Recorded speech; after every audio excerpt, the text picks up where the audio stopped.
রুই মাছের ঝোল তো আমরা সকলেই বাড়িতে বানিয়ে থাকি, তবে একদম সহজ সরলভাবে খুবই সিম্পলভাবে আমি কিভাবে রুই মাছের ঝোলটা বানালাম সেটাই আপনাদের সঙ্গে শেয়ার করলাম।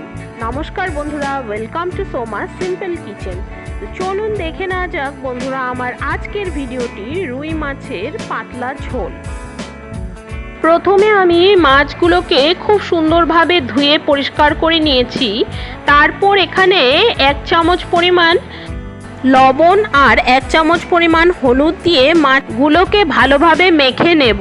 তারপর এদিকে একটা গ্যাস ওভেনে একটা কড়াই বসিয়ে দিয়ে এখানে সামান্য পরিমাণ তেল দিয়ে তেলটা যখন গরম হয়ে গেছে তারপর এখানে একে একে মাছের পিসগুলো দিয়ে আমি ভেজে নেব মাছগুলোকে।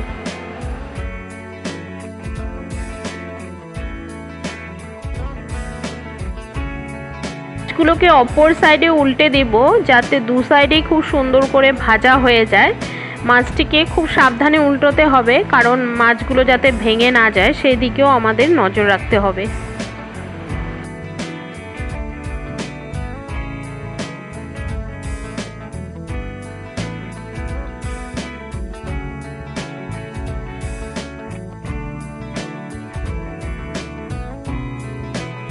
মাছগুলোকে আমি এভাবে উল্টে পাল্টে ভেজে নিয়েছি। দেখুন বন্ধুরা আমার মাছগুলো ভাজা হয়ে গেছে। আমি মাছগুলোকে নামিয়ে নিচ্ছি অন্য একটা পাত্রে।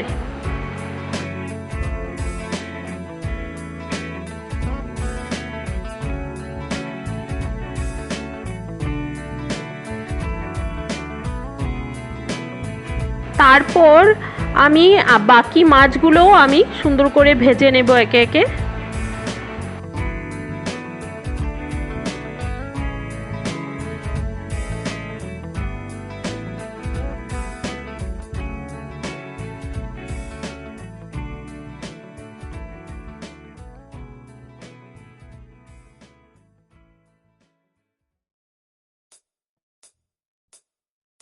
মাছগুলো আমার ভাজা হয়ে গেছে। তারপর সেই একই কড়াইতে আরও সামান্য পরিমাণ তেল দিয়ে আমি তেলটাকে গরম করে নেব। তারপর সেখানে আগে থেকে কেটে রাখা আলুগুলো দিয়ে একটু নাড়িয়ে চাড়িয়ে নেব। তারপর এখানে আমি কিছুটা পরিমাণ হলুদ আর কিছুটা পরিমাণ নুন দিয়ে আলুটাকে খুব সুন্দর করে লাল লাল করে ভেজে নেব।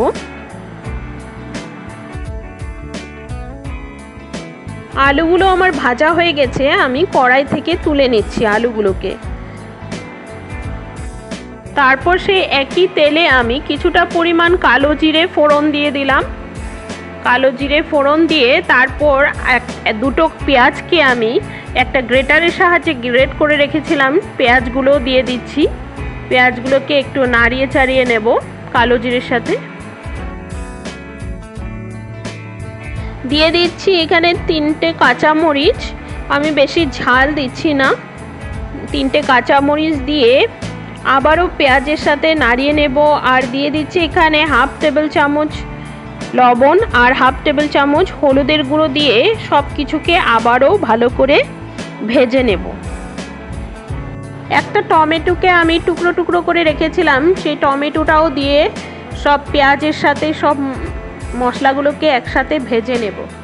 এই দেখুন বন্ধুরা আমার টমেটোটাও গলে গেছে। তারপর এখানে দিয়ে দিচ্ছি আমি গুঁড়ো মশলা, 1/2 টেবিল চামচ জিরে গুঁড়ো আর 1/2 টেবিল চামচ ধনে গুঁড়ো দিয়ে সব কিছুর সাথে মশলাটা ভালোভাবে ভেজে নিতে হবে। তারপর দিয়ে দিচ্ছি 1/2 টেবিল চামচ কাশ্মীরি মরিচের গুঁড়ো দিয়ে সামান্য পরিমাণ জল দিয়ে আমি মশলাটাকে খুব ভালোভাবে কষিয়ে নিচ্ছি। এ দেখুন বন্ধুরা মশলাটা একদম শুকিয়ে গেছে, মানে কষানো প্রায় হয়ে এসেছে। রান্নাটা খুবই সিম্পলভাবে করছি আমি বন্ধুরা, কিন্তু খেতে দারুণ হয়। তারপর এখানে দিয়ে দিয়েছি আগে থেকে ভেজে রাখা আলুগুলোর সাথে সমস্ত মশলাগুলোকে আবারও ভালোভাবে একটু ভেজে নিয়ে তারপর আমি 1/2 গ্লাস পরিমাণ জল দিয়ে দিয়েছি। জল দিয়ে তারপর এখানে একটা ঢাকা লাগিয়ে দিচ্ছি যাতে আলুগুলো খুব ভালোভাবে সেদ্ধ হয়ে যায়। কিছু সময় পর ঢাকনাটা তুলে আমি ঝোলটা একটু নাড়িয়ে দেব আর দিয়ে দিব ভেজে রাখা মাছগুলো।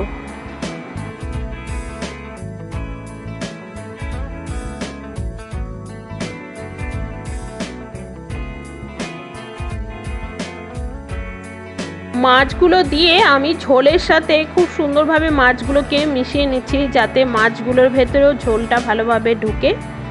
একটু ফুটিয়ে নেব, কিছু সময় অপেক্ষা করতে হবে। আর আজকের রেসিপিটি যদি আপনাদের ভালো লেগে থাকে তাহলে প্লিজ লাইক, শেয়ার, কমেন্ট করবেন এবং নতুন বন্ধুরা আমার চ্যানেলটিকে সাবস্ক্রাইব করে আমার পাশে থাকবেন। এই দেখুন বন্ধুরা, আমি এখানে আলুটাও সেদ্ধ হয়েছে কিনা দেখিয়ে নিলাম। আলুটা আমার সেদ্ধ হয়ে গেছে। তারপর উপর থেকে ছিটিয়ে দিচ্ছি কিছুটা কসুরি মেথি। এখানে ধনেপাতা দিলেও হবে, কিন্তু আমার কাছে ধনেপাতা নেই, তাই কসুরি মেথি দিয়ে ফুটিয়ে নিলেই তৈরি আমার আজকের রেসিপি, আলু দিয়ে পাতলা রুই মাছের ঝোল। আজ তাহলে আসছি, ফিরে আসবো অন্য কোনো নতুন রেসিপির সঙ্গে। ততক্ষণ আপনারা সবাই ভালো থাকবেন, সুস্থ থাকবেন। ধন্যবাদ।